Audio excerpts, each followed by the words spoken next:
What's up, YouTube? Now I have 47 subscribers. Yes! I want to thank you all for the support in my comment section. It really means a lot to me.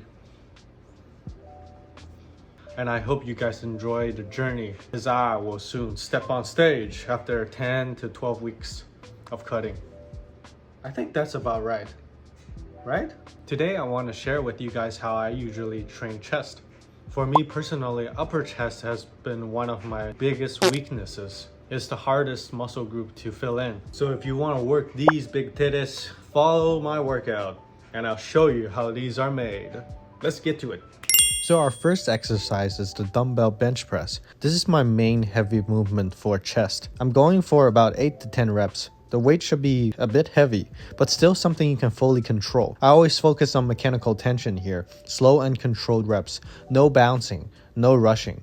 If you can't control the weight, it's probably too heavy. I like to keep my elbows around 45 degrees and let the chest do all the work. Here's an example with my friend Jason. You can see his left arm is pressing much closer to his body, probably around 30 degrees, while his right arm is more around 45 degrees. When the elbow is that close, the triceps start taking more over, and the chest doesn't get as much work. That's why I like keeping both elbows about halfway out, so the chest is the main muscle doing the pressing. Now we set the bench to an incline for upper chest, and we're still going for about 8 to 10 reps. This helps target more of the upper chest and give you that fuller look up top. On this one, my elbows are a little bit wider compared to the flat bench, so I get a better stretch on the chest at the bottom. So it's the same idea here. Slow reps, good stretch, and constant tension on the muscle. Next is the machine chest press, and I'm going for about 10 to 12 reps here.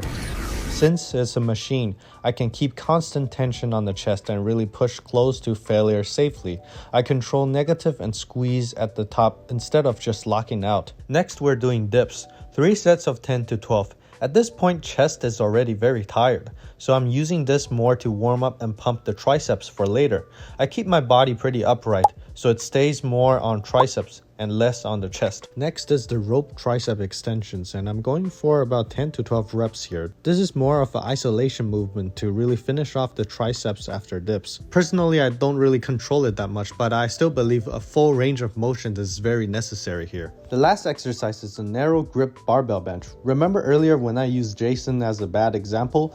Well, this is exactly the movement where you should tuck in your elbows closer to your body. Keeping the elbows tight maximizes tricep activation and keeps the press strong and controlled. So I told you already, Jason, our last exercise is supposed to be the narrow grip bench. So why are you doing that during our first exercise? That's just fucking ridiculous. Anyways, always don't forget to take a pump photo or video right after your workout to track your progress. I had a massive pump after this session, and since I'm currently cutting, I feel leaner and more sensitive to carbs, so every meal counts. Thank you to everyone watching and leaving comments. You guys are what keep me motivated and keep posting. If you like this video, please comment, like, and subscribe. Thank you and have a good one.